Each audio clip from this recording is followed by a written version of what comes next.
ತಂಬಾಕು ಶ್ವಾಸಕೋಶಗಳಿಗೆ ಹೆಚ್ಚು ಹಾನಿ ಮಾಡುತ್ತದೆ. ಮಣಿಪಾಲ್ ಆಸ್ಪತ್ರೆ ವರ್ತೂರು ರಸ್ತೆಯ ಶಸ್ತ್ರಚಿಕಿತ್ಸಾ ಆಂಕೋಲಾಜಿಸ್ಟ್ ಸಲಹೆಗಾರ್ತಿ ಡಾಕ್ಟರ್ ಮಾಧವಿ ನಾಯರ್ ಅವರ ಪ್ರಕಾರ ಇಂದು ತಂಬಾಕು ದೇಹದ ಬಹುತೇಕ ಪ್ರತಿಯೊಂದು ಅಂಗವ್ಯವಸ್ಥೆಯನ್ನು ಹಾನಿಗೊಳಿಸುತ್ತಿದೆ. ತಂಬಾಕು ಕ್ಯಾನ್ಸರ್ಗೆ ಬಹಳ ಹಿಂದಿನಿಂದಲೂ ಸಂಬಂಧ ಹೊಂದಿದೆ. ಆದರೆ ಅದರ ಹಾನಿ ಶ್ವಾಸಕೋಶಗಳನ್ನು ಮೀರಿ ಹೋಗುತ್ತಿದೆ ಎಂದು ಅವರು ವಿವರಿಸುತ್ತಾರೆ.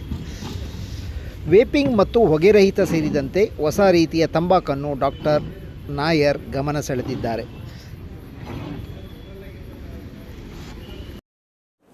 ಎಲ್ಲರಿಗೆ ನಮಸ್ಕಾರ. ನಾನು ಡಾಕ್ಟರ್ ಮಾಧವಿ ನಾಯರ್. ನಾನು ಮಣಿಪಾಲ್ ಹಾಸ್ಪಿಟಲ್ಸ್ದು ಕ್ಯಾನ್ಸರ್ ಸರ್ಜನ್, ಆಂಕೋ ಸರ್ಜನ್. ತಂಬಾಕು ಸ್ಮೋಕಿಂಗ್ಗೋಸ್ಕರ ಎಲ್ಲವರಿಗೆ ತುಂಬ ತೊಂದರೆಗಳು ಬರ್ತಾಯಿದೆ. ಕಣ್ಣಲ್ಲಿ ಕ್ಯಾಟ್ರಾಕ್ಟ್ ಬರ್ತಾಯಿದೆ, ಮೈಯಲ್ಲಿ ಕ್ಯಾನ್ಸರ್ ಬರ್ತಾಯಿದೆ, ಬಾಯಲ್ಲಿ, ನಾಲಿಗೆಯಲ್ಲಿ ಗಂಟ್ಲು ಕ್ಯಾನ್ಸರ್, ಈ ಫುಡ್ ಪೈಪ್ ನಾವು ಈಸೋಫೇಗಸ್ ಕ್ಯಾನ್ಸರ್ ಅಂತ ಹೇಳ್ತೀವಿ, ಪ್ಯಾಂಕ್ರಿಯಾಸ್ದು, ಕರಳ್ದು, ಯೂರಿನರಿ ಬ್ಲಾಡರ್ ಎಲ್ಲ ಕಡೆ ಕ್ಯಾನ್ಸರ್ದು ಕಾಸ್ ಸಿಗರೆಟ್ ಸ್ಮೋಕಿಂಗ್ ಅಂತ ನಾವು ಈಗ ಕಂಡಿದ್ವಿ. ಮತ್ತು ಕೆಲವರಿಗೆ ಈ ಇನ್ಫರ್ಟಿಲಿಟಿ ಪ್ರಾಬ್ಲಮ್ಸ್, ಪ್ರೆಗ್ನೆನ್ಸಿ ಪ್ರಾಬ್ಲಮ್ಸ್, ಅಂತರ ಸೆಕ್ಷುವಲ್ ಡಿಸ್ಫಂಕ್ಷನ್ ಅದನ್ನು ಸಿಗರೆಟ್ ಸ್ಮೋಕಿಂಗ್ಗೋಸ್ಕರ ಇರ್ಬೋದು. ಕೆಲವರಿಗೆ ವೀಕ್ನೆಸ್, ಬೋನ್ ಹೆಲ್ತ್ ವೀಕ್ನೆಸ್, ಈ ಥರ ಕೆಲವರಿಗೆ ಜಾಸ್ತಿ fatigue, stress, anxiety, depression, mental health issues ಎಲ್ಲ ಸಿಗರೆಟ್ ಸ್ಮೋಕಿಂಗಿಂದ ಲಿಂಕ್ಡ್ ಆಗ್ತಾಯಿದೆ. ಸೊ ಈಗ ಇಷ್ಟು ನಾವು ರಿಸರ್ಚ್ ಮಾಡ್ತಾಯಿದ್ದೀವಿ, ಇನ್ನೂ ಬರ್ಬೋದು ನೆಕ್ಸ್ಟ್ 5-10 ಇಯರ್ಸಲ್ಲಿ. ಈ ಸಿಗರೆಟ್ ಸ್ಮೋಕಿಂಗ್ಗೋಸ್ಕರ ತುಂಬ ಆರೋಗ್ಯಕ್ಕೆ ಪ್ರಾಬ್ಲಮ್ಸ್ ಬರ್ತಾಯಿದೆ. ಹೊಗೆರಹಿತ ತಂಬಾಕು ಅಂತಂದರೆ ಯಾವ ಥರ ಮೇಡಮ್? ಅದು ಇನ್ನೊಂದ್ಸತಿ ಹೇಳ್ತೀರಾ?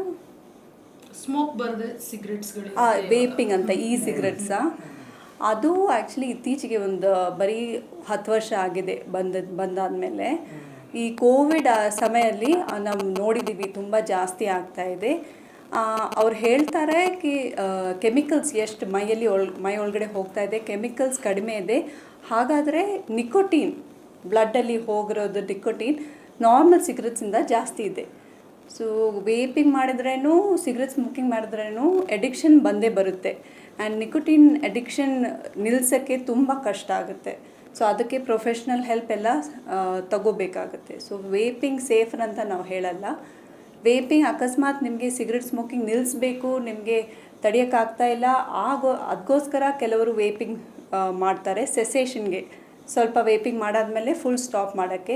ಬಟ್ ವೇಪಿಂಗ್ ಸೇಫರ್ ಅಲ್ಲ ಮೇಡಮ್. ಇವಾಗ ಲೇಡೀಸ್ ಸಿಗರೆಟ್ ಸ್ಮೋಕ್ ಮಾಡೋದು ಕಾಮನ್ ಫ್ಯಾಷನ್ ಅಂತ ಅನ್ಕೊಳ್ತೀವಿ. ಹೌದು. ಸೊ ಹಿಂಗಿರುವಾಗ ಸ್ಟಾರ್ಟಿಂಗ್ ಸ್ಟೇಜಲ್ಲಿ ಏನೋ ಪ್ರಾಬ್ಲಮ್ ಹೊಡಿತಾ ಇದೆ ಅಂತ ಗೊತ್ತಾಗೋದು ಯಾವ ಸಿಂಪ್ಟಮ್ಸ್ ಇಲ್ಲ? ಸೊ ಸಿಗರೆಟ್ ಸ್ಮೋಕಿಂಗ್ ಯೂಶ್ವಲಿ ತಕ್ಷಣ ತುಂಬ ಜನಕ್ಕೆ ಕೆಮ್ಮು ಬರುತ್ತೆ, ಶ್ವಾಸಕ್ಕೆ ತೊಂದರೆಗಳು ಬರುತ್ತೆ, ತುಂಬ ದೂರ ಅವ್ರಿಗೆ ನಡೆಯೋಕ್ಕಾಗಲ್ಲ, ಆ ಥರ ಎಲ್ಲ ಇಮಿಡಿಯೇಟಾಗಿ ಬರ್ಬೋದು. ವೇಪಿಂಗಿಂದ ಅಕ್ಯೂಟ್ ಲಂಗ್ ಇಂಜುರಿ ಬರ್ಬೋದು. ಕೆಲ ಇನ್ಸ್ಟೆನ್ಸಸ್ ಇದ್ದಾರೆ ದಟ್ ಈ ವೇಪಿಂಗ್ಗೋಸ್ಕರ ಡೆತ್ನೂ ಆಗಿಬಿಟ್ಟಿದೆ. ಯಾಕಂದರೆ ವೇಪಿಂಗಲ್ಲಿ ಒಂದು ಲಿಕ್ವಿಡ್ ಏರೋಸಾಲ್ ಮಾಡಿ ಒಳಗಡೆ ಹೋಗುತ್ತೆ. ಸೊ ಲಂಗ್ ಇಂಜುರಿ ತಕ್ಷಣ ಆಗ್ಬೋದು. ಅದು ಒಂದು. ಮತ್ತು ಮಿಕ್ಕಿದೆಲ್ಲ ನಾವು ಹೇಳ್ತಾ ಇದ್ದೀವಿ, ಬ್ಲಡ್ ಪ್ರೆಷರ್, ಹಾರ್ಟ್ದು ತೊಂದರೆ, ಸ್ಟ್ರೋಕ್, ಅದೆಲ್ಲ ತುಂಬ ವರ್ಷ ಆದಮೇಲೆ ಬರುತ್ತೆ. ಇಮಿಡಿಯೇಟಾಗಿ ಸಿಂಪ್ಟಮ್ಸ್ ಬರಲ್ಲ. ಸೊ ಒಂದು 10 ಇಯರ್ಸ್ ಆದಮೇಲೆ, 20 ಇಯರ್ಸ್ ಆದಮೇಲೆ ನಮಗೆ ಈ ಕ್ಯಾನ್ಸರ್ ಮತ್ತು ಬ್ಲಡ್ ಪ್ರೆಷರ್ ಜಾಸ್ತಿ ಆಗೋದು, ಸ್ಟ್ರೋಕ್ ಬರೋದು ಅಂಥದ್ದೆಲ್ಲ ಕಾಯಿಲೆಗಳು ಬರುತ್ತೆ. ಅದರದ್ದು ಸಿಂಪ್ಟಮ್ಸ್ ಬರುತ್ತೆ, ತಕ್ಷಣ ಬರಲ್ಲ. ಸೊ ಹುಕ್ಕಾ ದೆನ್ ಸಿಗರೆಟ್ ಏನು ಡಿಫ್ರೆನ್ಸ್ ಇದೆ ಮ್ಯಾಮ್? ಸೊ ಹುಕ್ಕಾ ಆರ್ ವೇಪಿಂಗ್, ಹುಕ್ಕಾ ನಾವು ಒಳಗಡೆ ತಗೊಳ್ತಾ ಇದ್ವಿ. ಒಂದು ಮೋಸ್ಟ್ ಡೇಂಜರ್ ಅಂತ ಅಂದರೆ ಮೋಸ್ಟ್ ಡೇಂಜರ್ ಸಿಗರೆಟ್ ಸ್ಮೋಕಿಂಗೇ. ಬಟ್ ನಾವು ಆ ಥರ ಮೀಡಿಯಾದಲ್ಲಿ ಹೇಳಿದರೆ ಈ ಹುಡುಗರು, ಮಕ್ಕಳು ಅನ್ಕೋತಾರೆ ವೇಪಿಂಗ್ ಮಾಡಿದ್ರೆ ಸೇಫ್ ಆಗಿರ್ತೀರ. ಆ ಥರ ಇಲ್ಲ, ಲೆಸ್ ಹಾರ್ಮ್ಫುಲ್ ಇದೆ. ಬಟ್ ಅದನ್ನು ಬರೀ 10 ವರ್ಷದಿಂದ ನಾವು ನೋಡ್ತಾ ಇದ್ದೀವಿ. ಇನ್ನೊಂದು 10 ವರ್ಷ ಆದಮೇಲೆ ನಮಗೆ ಗೊತ್ತಾಗುತ್ತೆ ವೇಪಿಂಗಿಂದ ಏನೇನು ತೊಂದರೆಗಳು ಬರ್ಬೋದು. ಸೊ ನಾವು ಬರೀ ಲೆಸ್ ಹಾರ್ಮ್ಫುಲ್ ಅಂತ ಹೇಳ್ತೀವಿ. ಅಂದರೆ ಸಿಗರೆಟ್ ಸ್ಮೋಕಿಂಗ್ ಒಂದು ಬಸ್ ಆಕ್ಸಿಡೆಂಟ್ ಥರ ಇದೆ, ವೇಪಿಂಗ್ ಒಂದು ಇಟ್ಸ್ ಲೈಕ್ ಕಾರ್ ಆಕ್ಸಿಡೆಂಟ್. 2 ಆಕ್ಸಿಡೆಂಟ್ಸೇ. 2ರಲ್ಲಿ ನಿಕೋಟಿನ್ ಮೈ ಒಳಗಡೆ ಹೋಗ್ತಾ ಇದೆ, 2ರಲ್ಲಿ ಎಡಿಕ್ಷನ್ ಬರ್ತಾ ಇದೆ.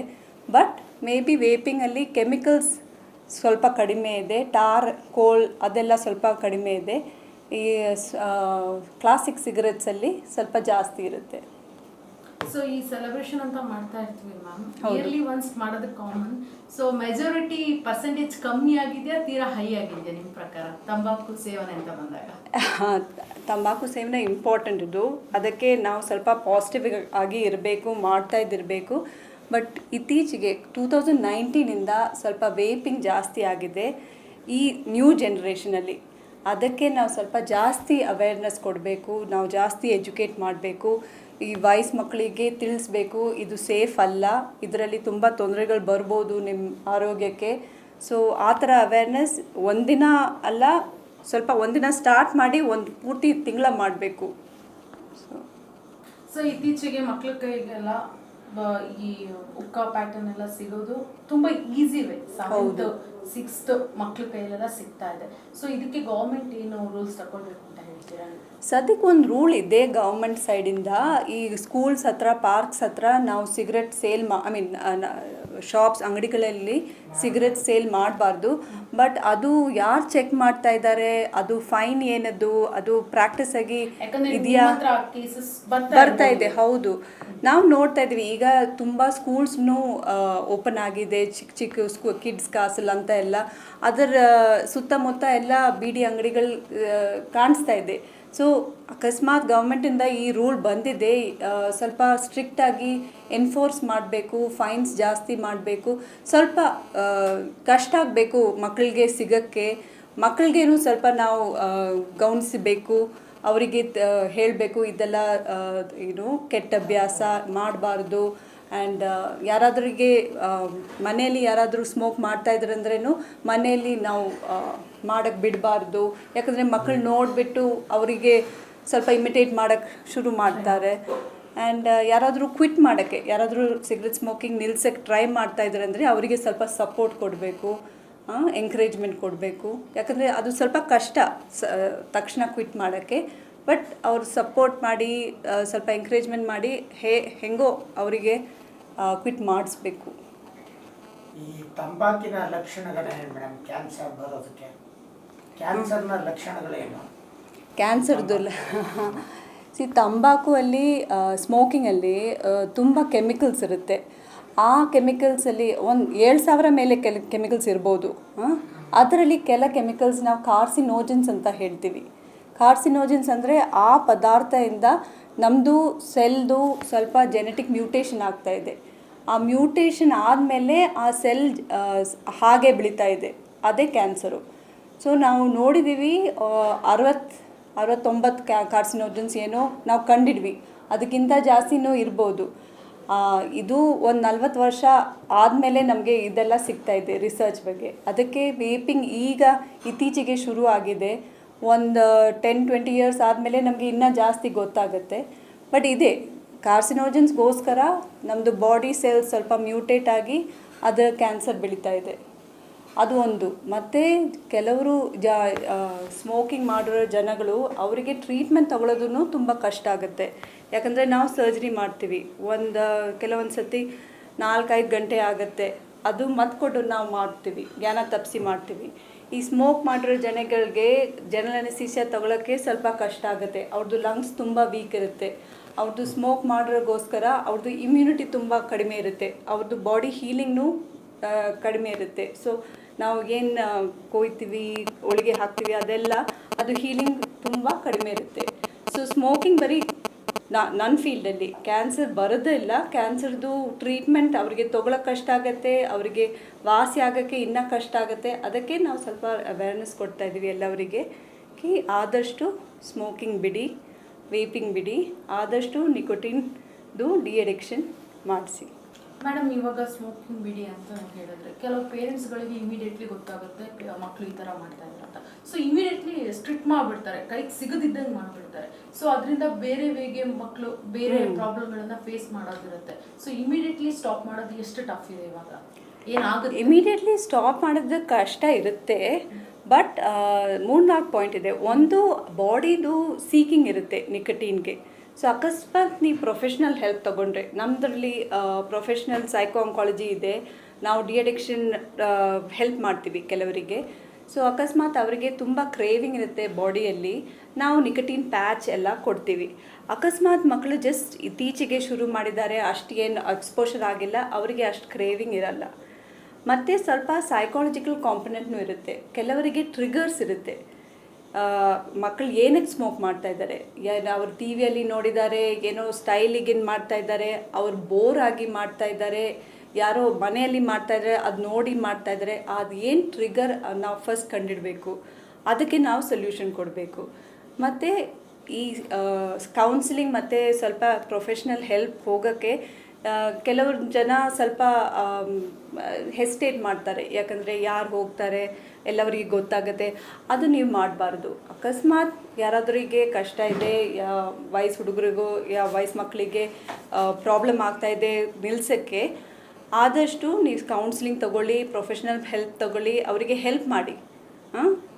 ಈ ಥರ ಅನ್ಕೋಬೇಡಿ ನಾವು ಯಾರಿಗೆ ಬೇಡ, ನಾವು ಸೀಕ್ರೆಟಾಗಿ ಇಟ್ಕೊಳ್ಳೋಣ ಮನೆಯಲ್ಲಿ, ಅವ್ರು ಏನು ಅನ್ಕೋತಾರೆ, ಅಲ್ಲ, ಆ ಥರ ಎಲ್ಲ. ನೀವು ಸ್ವಲ್ಪ ಹೆಲ್ಪ್ ತೊಗೊಳ್ಳಿ, ಒಂದು ಸ್ಟ್ರಾಟಜಿ ಮಾಡಿ ಕ್ಲೀನಾಗಿ ಡಿಅಡಿಕ್ಷನ್ ಮಾಡಿಸಿ. ನಿಮ್ಮಲ್ಲಿ ಕೌನ್ಸಿಲಿಂಗ್ ವ್ಯವಸ್ಥೆ ಇದೆಯಾ ಮೇಡಮ್? ಇದೆ, ಹೌದು. ಕೌನ್ಸಿಲಿಂಗ್ ತುಂಬ ಇಂಪಾರ್ಟೆಂಟ್ ನಮಗೆ, ಯಾಕಂದರೆ ತುಂಬ ಜನ ಇದು ಸ್ಮೋಕಿಂಗ್ ಮಾಡಿ ನಮ್ಮ ಕಡೆ ಬರ್ತಾರೆ. ನಾವು ಈಗ ಅಕಸ್ಮಾತ್ ಲಂಗ್ ಕ್ಯಾನ್ಸರಿಂದ ಬಂದಿದ ಮೇಲೆ ಇವತ್ತು ನಾವು ಸ್ಮೋಕಿಂಗ್ ಅವರಿಗೆ ನಿಲ್ಲಿಸಿದ್ರೆ ಅಟ್ಲೀಸ್ಟ್ 1-2-3 ವೀಕ್ಸ್ ನಾವು ಫಿಸಿಯೋಥೆರಪಿ ಮಾಡಿಬಿಟ್ಟೆ ನಾವು ಸರ್ಜರಿ ಮಾಡ್ತೀವಿ. ಯಾಕಂದರೆ ತಕ್ಷಣ ಮಾಡಿದ್ರೆ ಅವರಿಗೆ ಹೀಲಿಂಗ್ ಕೆಪಾಸಿಟಿ, ಅವರಿಗೆ ಅನೆಸ್ಥೀಸಿಯಾ ತಡೆಯೋಕ್ಕೆ ತುಂಬ ಕಷ್ಟ ಆಗುತ್ತೆ. ಸೊ ಅವರಿಗೆ ಆ ಸ್ಮೋಕಿಂಗ್ ನಿಲ್ಲಿಸೋಕ್ಕೆ ಹೆಲ್ಪ್ ಬೇಕಾಗುತ್ತೆ. ಸೊ ನಮಗೆ ಕೌನ್ಸಿಲರ್ಸ್ ಇದೆ, ಸೈಕೋ ಆಂಕಾಲಜಿ ಸಪೋರ್ಟ್ ಇದೆ. ನಾವು ಅವರಿಗೆ ಕೌನ್ಸಿಲ್ ಮಾಡ್ತೀವಿ, ಅವರಿಗೆ ಎಕ್ಸ್ಪ್ಲೇನ್ ಮಾಡ್ತೀವಿ.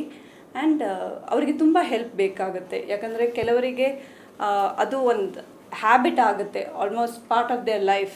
ಸೊ ಅದು ಬಿಡೋಕ್ಕೆ ಅವರಿಗೆ ಆದಷ್ಟು ಸಪೋರ್ಟ್ ಬೇಕಾಗುತ್ತೆ. ಹೌದು ಮೇಡಮ್, ಇವಾಗ ಕೌನ್ಸಿಲಿಂಗ್ ಮಾಡ್ತೀನಿ ಅಂತ ಹೇಳಿದ್ರೆ ಮೇಜರ್ ಒಂದು ರೀಸನ್ ಇದೇ ಇರುತ್ತೆ. ಯಾಕಂದ್ರೆ ಯಾವಾಗ ಲೋನ್ಲಿನೆಸ್ ಬರುತ್ತೋ ಅವಾಗ ಕಾಮನ್ ಇದು. ಸೊ ಮೇಜರ್ ರೀಸನ್ ಏನಿದೆ ಮೇಡಮ್? ಸೊ ಯಂಗರ್ ಜನ್ರೇಷನಲ್ಲಿ ನಾವು ನೋಡಿದ್ದೀವಿ, ಮೇಜರ್ ರೀಸನ್ ಈಸ್ ಬೋರ್ಡಮ್. ಅವರಿಗೆ ಬೇರೆ ಏನು ಮಾಡೋಕ್ಕಿರಲಿಲ್ಲ, ಸೊ ಅವ್ರು ಸ್ಮೋಕ್ ಮಾಡ್ತಾ ಇದ್ದಾರೆ. ಅವ್ರು ಏನೋ ಪ್ರಾಜೆಕ್ಟ್ ಮಾಡ್ತಾ ಇದ್ದಾರೆ, ಬೇರೆ ಏನು ಮಾಡೋಕ್ಕೆ ಇಲ್ಲ, ಸೊ ಅವರು ಅದ್ರ ಜೊತೆ ಸ್ಮೋಕ್ ಮಾಡ್ತಾ ಇದ್ದಾರೆ. ಸೊ ಬೋರ್ಡಮ್ ಒಂದು ಫ್ಯಾಕ್ಟರ್. ಮತ್ತು ಒಂದು ಪಿಯರ್ ಪ್ರೆಷರ್. ಕೆಲವರು ಈ ಸೋಷಿಯಲ್ ಮೀಡಿಯಲ್ಲಿ ವೇಪಿಂಗ್ ಮಾಡಿ ಅವ್ರದ್ದು ಫೋಟೋ ಪೋಸ್ಟ್ ಮಾಡ್ತಾರೆ, ಅವ್ರದ್ದು ಫಾಲೋವರ್ಸ್ ಎಲ್ಲ ಅನ್ಕೋತಾರೆ ಅದೇ ಕೂಲ್, ಅದೇ ಸ್ಟೈಲು. ಸೊ ಆ ಪಿಯರ್ ಪ್ರೆಷರ್ನು ನಾವು ನೋಡಿದ್ವಿ ಯಂಗರ್ ಜನ್ರೇಷನಲ್ಲಿ. ಪ್ರೀವಿಯಸ್ ಜನ್ರೇಷನ್ ಅವ್ರಿಗೆ ರೂಢಿ ಆಗಿಬಿಟ್ಟಿದೆ. ಆ ಜನ್ರೇಷನಲ್ಲಿ ಅವರು ಮಾಡ್ತಿದ್ರು ಆ್ಯಂಡ್ ಅದೇ ಹ್ಯಾಬಿಟ್ ಕಂಟಿನ್ಯೂ ಆಗ್ತಾಯಿದೆ. ಸೊ ಸ್ಮೋಕಿಂಗ್ ಕ್ವಿಟ್ ಮಾಡೋಕ್ಕೆ ಕೆಲವರು ಟ್ರೈ ಮಾಡಿದ್ದಾರೆ, ಮನೆಯಲ್ಲಿ ಚಿಕ್ಕ ಮಕ್ಕಳಿದೆ, ಟ್ರೈ ಮಾಡಿದ್ದಾರೆ, ಬಟ್ ಅವರಿಗೆ ಅಷ್ಟು ಸಪೋರ್ಟ್ ಸಿಗಲಿಲ್ಲ. ಸೊ ಅವರು ಆಚೆ ಹೋಗಿಬಿಟ್ಟು ಹಾಗೆ ಕಂಟಿನ್ಯೂ ಮಾಡ್ತಾ ಇದ್ದಾರೆ. ಸೊ ಅದೇ ನಾವು ಬ್ರೇಕ್ ಮಾಡಬೇಕು. ಎಲ್ಲವರಿಗೆ ಗೊತ್ತಾಗಬೇಕು ಇದು ನಿಲ್ಲಿಸ್ಬೋದು, ಪ್ರೊಫೆಷ್ನಲ್ ಹೆಲ್ಪ್ ತಗೊಳ್ಳಿ. ತುಂಬ ಈಗ ಕಮಿಟೀಸ್ ಇದೆ, ಸೊ ಸ್ಮಾಲ್ ಕಮ್ಯುನಿಟೀಸ್, ಅವರು ಬಂದುಬಿಟ್ಟು ನಿಮಗೆ ಚೆಕ್ ಮಾಡ್ತಾರೆ. ಒಂದು 3-3-3 ರೂಲ್ ಹೇಳ್ತಾರೆ ಬೆಸ್ಟ್.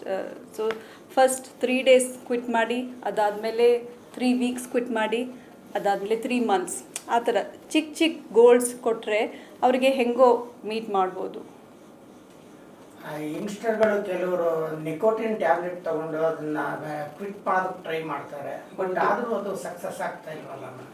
ನಿಕೋಟಿನ್ ಪ್ಯಾಚಸ್ನ ಕೆಲವೊಂದು ಸತಿ ಪ್ರೊಫೆಷ್ನಲ್ ಆಗಿ ನಾವೇ ಕೊಡ್ತೀವಿ ಅವರಿಗೆ ಅಷ್ಟು ಕ್ರೇವಿಂಗ್ ಇದ್ದರೆ, ಬಟ್ ಅದನ್ನು ಪ್ರೊಫೆಷ್ನಲ್ ಆಗಿ ಪ್ರಿಸ್ಕ್ರೈಬ್ ಮಾಡಾದಮೇಲೆ ಅದು ಫಾಲೋ ಮಾಡಬೇಕು. ನಿಕೋಟಿನ್ ಪ್ಯಾಚ್ ಕೊಟ್ಟಾದಮೇಲೆ ಅದು ತೆಗೆದಾದ್ಮೇಲೆ ಅದು ಹೇಗೆ ಬಾಡಿ ರೆಸ್ಪಾಂಡ್ ಆಗ್ತಾಯಿದೆ, ಅವ್ರು ತಾನೇ ತಗೋಬಾರ್ದು, ಅವ್ರಿಗೆ ಗೊತ್ತಾಗಲ್ಲ.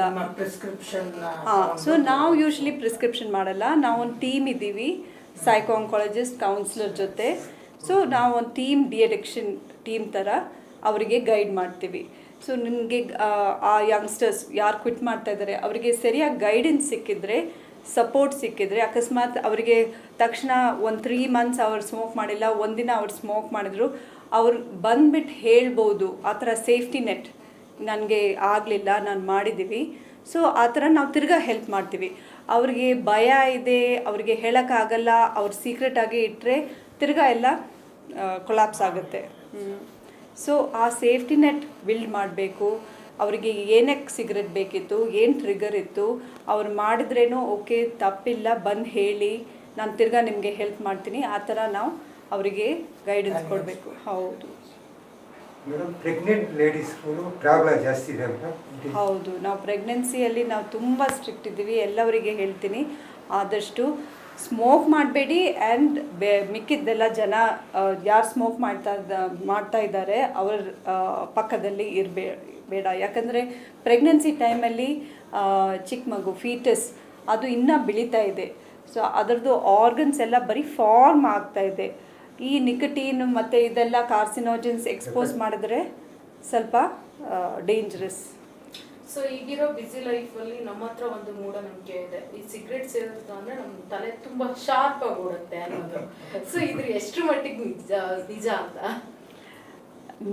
ನಾನು ಡಾಕ್ಟರ್ ಆಗಿ ನಾನು ಹೇಳ್ತೀನಿ, ಇಟ್ ಈಸ್ ಕಂಪ್ಲೀಟ್ಲಿ ಫಾಲ್ಸ್. ಆ ಶಾರ್ಪ್ನೆಸ್, ಆ ಫೋಕಸ್ ದಯವಿಟ್ಟು ಚೇಸ್ ಮಾಡಬೇಡಿ. ಆ ಫೋಕಸ್, ಆ ಶಾರ್ಪ್ನೆಸ್ ಅಕಸ್ಮಾತ್ ನಿಮಗೆ ಸಿಕ್ಕಿದ್ರೇನು ನೀವು ಒಂದು 2-3 ಡೇಸ್ ಸ್ಮೋಕ್ ಮಾಡಾದಮೇಲೆ ಅದು ಹೋಗುತ್ತೆ. ಸೊ ಅದು ನಿಜ ಅಲ್ಲ. ನೀವು ಬೇರೆ ಲಾಟ್ ಆಫ್ ಅದರ್, ನಾನು ಕಾಫಿ ಅಂತ ಹೇಳಲ್ಲ, ಬಟ್ ಮೈಂಡ್ಫುಲ್ನೆಸ್, ಸ್ವಲ್ಪ ಡಿಸಿಪ್ಲಿನ್ ಲೈಫ್, ಎಕ್ಸಸೈಸ್ ಅಂತ ಎಲ್ಲ ಮಾಡಿದ್ರೆ ಅದೇ ಶಾರ್ಪ್ನೆಸ್, ಅದೇ ಮೆಂಟಲ್ ಅಕ್ಯೂಟಿ ಎಲ್ಲ ಬರ್ಬೋದು. ಅದೇ ಹೆಲ್ತಿ. ಸೊ ಅದೇ ನೀವು ಸಸ್ಟೈನ್ ಮಾಡಿದ್ರೆ ಇಟ್ ಬಿ ಬೆಟರ್. ಈ ಚೈನ್ ಸ್ಮೋಕರ್ಸ್ಗೆ ಮತ್ತು ರೆಗ್ಯುಲರ್ ಸ್ಮೋಕರ್ಸ್ ಬಿಡೋದಕ್ಕೆ ನಿಮ್ಮ ಸಲಹೆಗಳು ಏನು ಮೇಡಮ್ ಕೊನೆಯದಾಗಿ? ನಾನು ಇದೇ ಹೇಳ್ತೀನಿ ದಟ್ ದಯವಿಟ್ಟು ಈ ಥರ ಅನ್ಕೋಬೇಡಿ ನಿಮಗೆ ಕ್ವಿಟ್ ಮಾಡೋಕ್ಕಾಗಲ್ಲ. ಎಲ್ಲರಿಗೆ ಕ್ವಿಟ್ ಮಾಡ್ಬೋದು, ಕಷ್ಟ ಆಗುತ್ತೆ, ಬಟ್ ನಾವು ನಿಮಗೆ ಹೆಲ್ಪ್ ಮಾಡ್ತೀವಿ.